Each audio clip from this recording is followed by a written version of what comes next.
नमस्ते आप सभी को। आज हम दोबारा से जो है atoms and molecule class 9 chemistry का चैप्टर 3 जो है वापस से पढ़ने जा रहे हैं, जिसमें हम लोग जो है आज कुछ बहुत ज़्यादा इंपॉर्टेंट टॉपिक्स को जो है डिस्कस करेंगे, जो कि एग्ज़ाम से रिलेटेबल बहुत ही ज़्यादा इंपॉर्टेंट माने जाते हैं। जिसमें से सबसे पहले जो है हम लोग डिस्कस करेंगे जॉन डाल्टन की एटॉमिक थ्योरी, यानी कि जॉन डाल्टन का परमाणु सिद्धांत। ठीक है, इसमें जो आप कह सकते हो कि उन्होंने क्या एटम के बारे में बताया, साथ ही उनके जो आप कह सकते हो कि क्या क्या ड्रॉबैक्स रहे। ठीक है, और भी बहुत सारी चीज़ों पे जो आप कह सकते हो कि क्या उन्होंने किस तरीके का सिंबल दिया, किस तरीके से जो है एलिमेंट्स, किस तरीके के बहुत सारी चीज़ों को जो डिफाइन किया।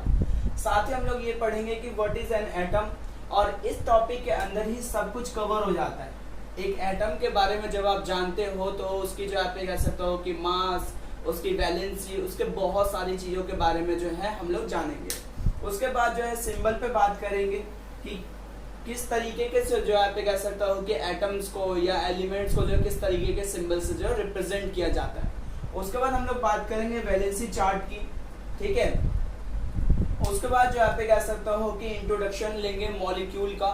ठीक, और मॉलिक्यूल के बारे में जो है अगले वीडियो में और भी ज़्यादा जानने की कोशिश करेंगे। ये जो लेक्चर होने वाला है ये दोनों ही मीडियम में होने वाला है, तो अपने कॉपी पेन को जो है साथ लेकर बैठे ताकि एक प्रॉपर नोट्स बन सके। चलिए तो आगे बढ़ते हैं। अब हम देखेंगे कि किस तरीके से जो है जॉन डाल्टन ने अपनी एटॉमिक थ्योरी दी, लेकिन इससे पहले हम लोग ये जान लेते हैं कि जॉन डाल्टन है कौन। देखो बच्चों, जब एटम के बारे में लोगों को पता चला तो बहुत सारे साइंटिस्टों ने जो है एक के बाद एक आप कह सकते हो कि अपनी अपनी थ्योरी देने लग गए कि अच्छा एटम ये है, ये है, ये है। वैसे में ही एक और नए साइंटिस्ट उभर के आए, ठीक है, जिनका नाम था जॉन डाल्टन। इसी इंटरेस्ट के चलते जो आप कह सकते हो कि इन्होंने जो है एटम के बारे में हम लोगों को बहुत कुछ बताया। इनका जो आप कह सकते हो कि जितने भी सिद्धांत, जितने भी थ्योरी है वो 80 से 90 साल तक जो है वैलिड रहा, लेकिन उसके बाद जो आप कह सकते हो कि एटॉमिक मॉडल में चेंज होने के कारण जो है इनके कुछ सिद्धांत जो आप कह सकते हो कि पूरी तरीके से फेल रहे। लेकिन शुरुआत जो आप कह सकते हो कि इन्होंने ही की, और वो भी एक बहुत अच्छी शुरुआत की। आप खुद सोचो कि इनके लॉ को, इनके आप कह सकते हो कि थ्योरी को लोगों ने जो है 80 से 90 साल तक जो है फॉलो किया। तो देखते हैं कि इनके क्या क्या आप कह सकते हो कि सिद्धांत थे। सबसे पहले ये बताते हैं कि all matter are made up of tiny particles called atom, यानी कि जितने भी आप कह सकते हो कि इस दुनिया में मैटर बने हैं, जितने भी पदार्थ बने हैं, वो सभी छोटे छोटे कण से मिलकर बने हैं, जिसका नाम पड़ा है परमाणु। यानी कि कहने का मतलब ये है कि जितने भी मैटर बनते हैं इस दुनिया में, या आप कह सकते हो कि इस यूनिवर्स में, सभी कहीं ना कहीं एक स्मॉलेस्ट यूनिट से मिलके बने हैं। ठीक है, यानी कि आप कह सकते हो कि बहुत छोटी इकाई से मिलके बने हैं, जिसका नाम पड़ा है एटम्स। दूसरी चीज ये कि इन्होंने कहा कि atoms are individual particle and it can not create or destroy in any chemical reaction. देखो बच्चों, वैसे तो आप कह सकते हो कि जिस टाइम पे इन्होंने जो है थ्योरी दी, उस टाइम पे ये बात बिल्कुल सच थी, क्योंकि एटम ही सबसे ज्यादा जो आप कह सकते हो कि यानी कि परमाणु ही सबसे ज्यादा छोटी इकाई, यानी कि एटम ही सबसे ज्यादा जो है स्मॉलेस्ट यूनिट था उस टाइम का। लेकिन आज के टाइम पे हम सबको पता है कि एटम को भी अगर ब्रेक करें तो 3 सब एटॉमिक पार्टिकल निकलते हैं, जिसका नाम है इलेक्ट्रॉन, प्रोटॉन और न्यूट्रॉन। तो कहने का मतलब ये है कि इनका जो ये वाला जो सिद्धांत है, इनकी दूसरी जो थ्योरी है इनकी, ये फेल हो जाती है, बट उस टाइम पे जो है वैलिड थी। इन्होंने कहा कि एटम इज इंडिविजुअल, यानी कि इंडिविजुअल वो शब्द का मतलब होता है आप कह सकते हो कि जिसको तोड़ा ना जा सके। इस शब्द का मतलब है जो कि आप कह सकते हो कि जिसको कभी भी ब्रेक नहीं किया जा सकता, डिवाइड नहीं किया जा सकता। ठीक है, तो उन्होंने कहा कि आप कह सकते हो कि जो एटम्स होते हैं ये इंडिविजुअल पार्टिकल है, साथ ही ये ना ही आप कह सकते हो कि बनाए जा सकते हैं और ना ही जो है डिस्ट्रॉय यानी कि खत्म किए जा सकते हैं किसी भी केमिकल रिएक्शन में। यानी कि कोई भी रासायनिक आप कह सकते हो कि अभिक्रिया हो, ठीक है, रासायनिक समीकरण हो या अभिक्रिया हो। ठीक है, यहाँ पे मैं अभिक्रिया भी लिख देता हूं।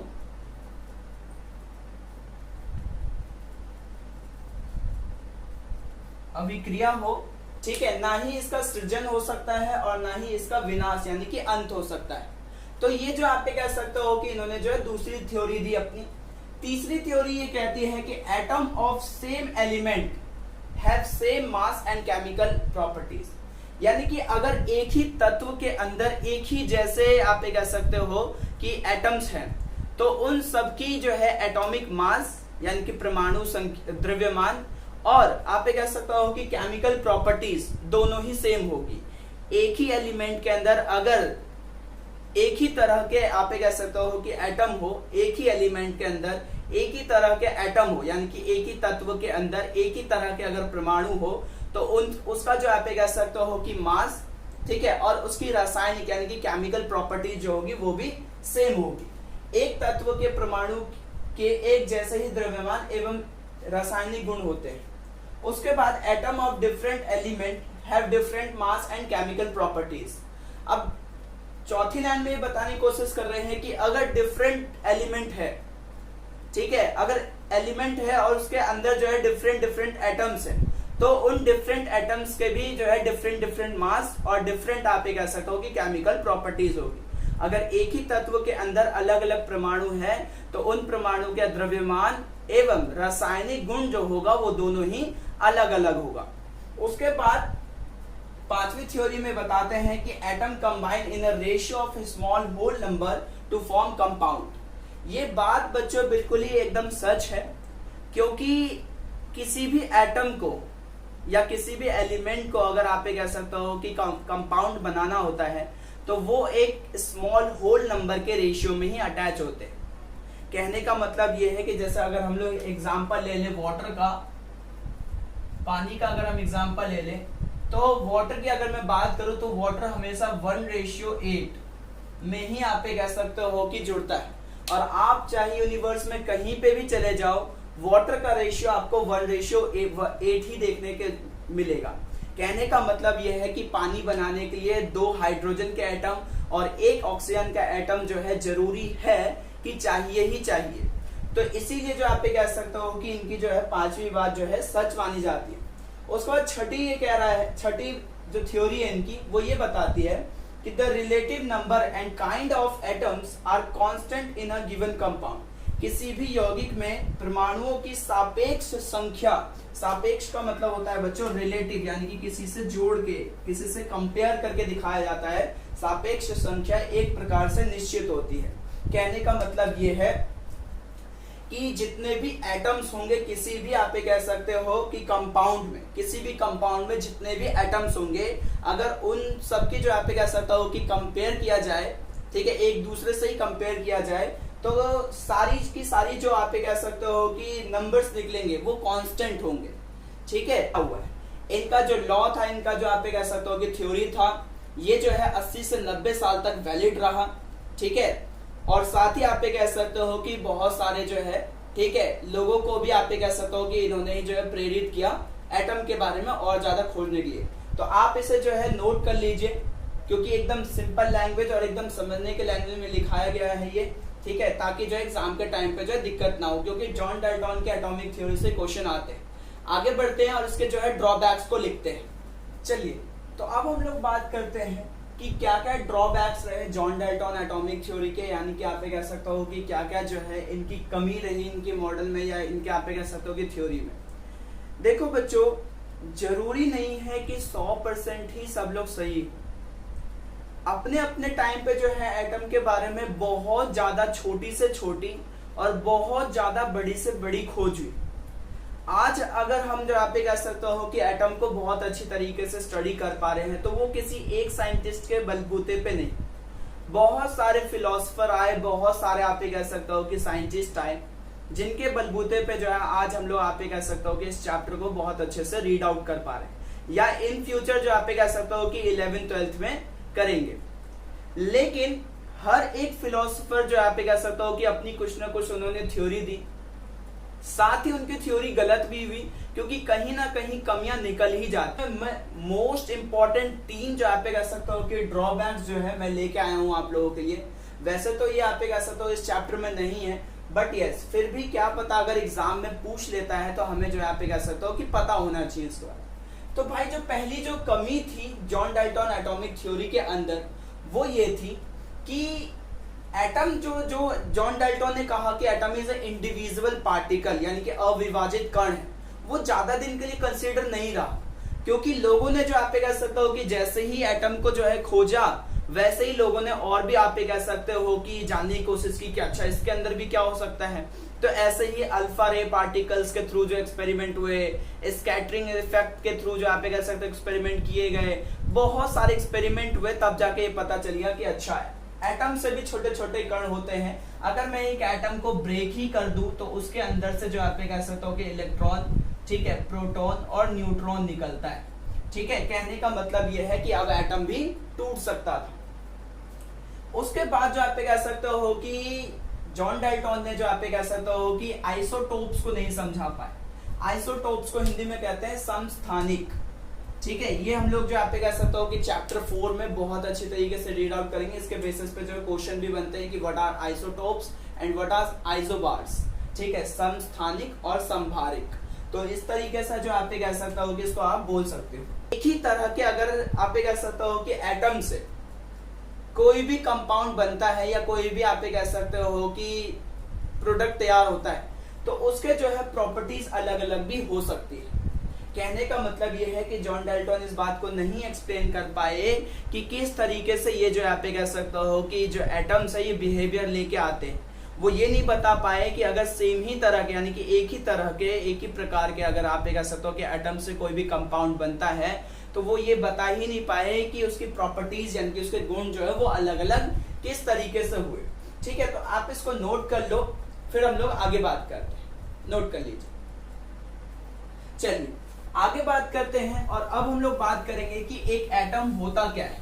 कहने का मतलब ये है कि अगर मैं एक एटम की बात करूं, तो अभी तक हम लोग को जो है यही पता है कि आप कह सकते हो कि इसकी खोज हुई। ठीक है, सबसे ज्यादा छोटा पार्टिकल है, सबसे ज्यादा आप कह सकते हो कि इंडिविजुअल, इसको कोई बांट नहीं सकता। यही सब बात हम लोग को पता है। लेकिन आप लोग जो है आप कह सकते हो कि टॉपिक लगाइए कि व्हाट इज एन एटम, यानी कि परमाणु क्या है। लोग यही लिख सकते हैं कि it is a smallest particle. आप ये मत लिख देना it is A individual particle, वरना गलत हो जाएगा। स्मॉलेस्ट पार्टिकल कहने का मतलब यह है कि यह एक छोटा कण है। ठीक है, यानी कि कहने का मतलब ये है कि आप ये कह सकते हो कि ये एक छोटा कण है, यानी कि it is a smallest particle. साथ ही आप ये भी कह सकते हो कि it take part in chemical reaction. देखो भाई, केमिस्ट्री की बात है तो केमिकल रिएक्शन तो आप ये कह सकते हो कि होगा ही होगा। तो भाई ये जो आप कह सकते हो जो एटम होते हैं, इवन किसी भी कंपाउंड के या किसी भी आप कह सकते हो कि मैटर के सारे एटम जो है पार्टिसिपेट करते हैं किसमें, केमिकल रिएक्शन में। यानी कि यह रासायनिक अभिक्रिया में भाग लेते हैं। कहने का मतलब ये है कि ये दो बातें जो आप कह सकते हो कि एक एटम को पूरी तरीके से डिफाइन कर सकती है। लाइक किस तरीके से ये जो है एक स्मॉलेस्ट पार्टिकल है, यानी कि एक छोटे कण है। साथ ही आप कह सकते हो कि it take parts in chemical reaction, यानी कि यह जो है जितने भी रासायनिक अभिक्रिया होती है उन सभी में भाग लेते हैं। चलिए आगे बात करते हैं, और अब हम लोग बात करेंगे एक साइज ऑफ एन एटम की। अगर हम लोग एक परमाणु का आकार देखें, ठीक है, तो हम जो आप कह सकते हो कि हम एटम यानी कि परमाणु को सोफिस्टिकेटेड माइक्रोस्कोप से जो है देख सकते हैं। ठीक है, साथ ही ये जो माइक्रोस्कोप होता है ये बहुत ही ज्यादा महंगा माइक्रोस्कोप होता है। ठीक है, जो जनरली जो साइज है एटम का, ठीक है, इनकी जो शेप है, जो साइज है, वो आप कह सकते हो कि स्फेरिकल शेप, यानी कि गोलाकार का। ठीक है, यानी कि आप कह सकते हो कि ये जो है, ठीक है, थोड़ा बहुत आप कह सकते हो कि जो है सर्कल शेप का दिखता है। साथ ही इसकी जो आप कह सकते हो कि जो साइज है, ठीक है, वो है 10 की पावर -10 मीटर में और 10 की पावर -8 सेंटीमीटर में। हम लोग बात करते हैं एटॉमिक रेडियस की। देखो बच्चों, एटॉमिक रेडियस जो होता है ठीक है, यानी कि जिसे हम लोग जो है हिंदी में परमाणु त्रिज्या कहते हैं। ठीक है, देखो एक परमाणु को जो है कुछ इस तरीके से दर्शाया जाता है, बीच में होता है न्यूक्लियस, पहले इसका के शेल, दूसरा इसका एल शेल, तीसरा एम और चौथा एन। तो न्यूक्लियस से जो आप कह सकते हो कि के एल एम एन, एन तक की जो दूरी होगी, न्यूक्लियस से लास्ट सेल तक की जो दूरी होगी, ध्यान से सुनना, न्यूक्लियस से लास्ट सेल की जो दूरी होगी वो होगी आप कह सकते हो कि एटॉमिक रेडियस। एक एटम की बात हो रही है अभी, पहला सेल के सेल, दूसरा एल, तीसरा एम और तीसरा एन, चौथा एन। ठीक है, तो न्यूक्लियस से जो लास्ट यानी कि एन सेल तक की जो डिस्टेंस होगी, ठीक है, सिर्फ एक तरफ में, उसे कहते हैं एटॉमिक रेडियस। यानी कि आप सबसे पहले जो आप कह सकते हो कि कुछ इस तरीके के जो है कुछ एलिमेंट्स का सिंबल दिए गए, साथ ही आप कह सकते हो, देख सकते हो कि हाइड्रोजन का जो सिंबल किस तरीके का होता है, कार्बन का सिंबल किस तरीके का, ऑक्सीजन का किस तरीके से, ठीक है, phosphorus, sulphur, iron, copper, lead, silver and gold, ठीक है, प्लैटिनम एंड मरकरी। तो ये जो दिए गए हैं आप कह सकते हो कि सिंबल यानी कि चिन्ह जो दिए गए हैं, इसमें से जो है 1 से 2 नंबर का क्वेश्चन जो एग्जाम में ड्रॉप करता है। ठीक है, तो आप जो है इसको सही से नोट कर लीजिए, ठीक है, ताकि जो आप कह सकते हो कोई भी चीज छूटे ना। चलिए आगे बात करते हैं। अब हम लोग बात करेंगे IUPAC के बारे में, ठीक है, जो कि आप कह सकते हो कि केमिस्ट्री की एक ऐसी ब्रांच है जो बहुत सारे कंपाउंड्स, बहुत सारे आप कह सकते हो कि एलिमेंट्स को की जो है नेमिंग करती है और भी बहुत सारी चीजों के रिस्पॉन्सिबल होती है। IUPAC का फुल फॉर्म है international union of pure and applied